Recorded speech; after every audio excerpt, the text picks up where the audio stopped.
আমাদের বাড়িতে যে দুটো সজনে গাছ আছে সারা বছরই কিন্তু এই সজনের গাছগুলা সজনে ডাঁটা দেয়। আর এমনও হয়েছে যে একদিক থেকে সজনে একদম পুরো হয়ে গেছে, আবার নতুন করে ফুল বের হচ্ছে।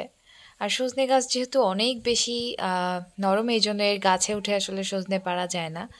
এই শর্টসটাতে ভয়েস ওভার দিতে গিয়ে আমি আসলে সজনে পাতা এবং সজনে ডাঁটা নিয়ে কিছু ইন্টারেস্টিং তথ্য গুগলে পেলাম। সেটা হচ্ছে সজনে পাতায় একটা কমলার থেকে 7 গুণ বেশি ভিটামিন সি থাকে, দুধের থেকে 4 গুণ বেশি ক্যালসিয়াম থাকে এবং গাজরের থেকে 4 গুণ বেশি ভিটামিন এ থাকে। এছাড়াও সজনে ডাঁটা খেলে উচ্চ রক্তচাপ, ডায়াবেটিক্স, রোগ প্রতিরোধ ক্ষমতা বৃদ্ধিসহ যাদের শ্বাসকষ্ট আছে, যেমন অ্যালার্জিজনিত শ্বাসকষ্ট, এছাড়াও অ্যালার্জি কিন্তু ভালো হয়। তাই বেশি করে সজনে ডাঁটা খান, সুস্থ থাকুন।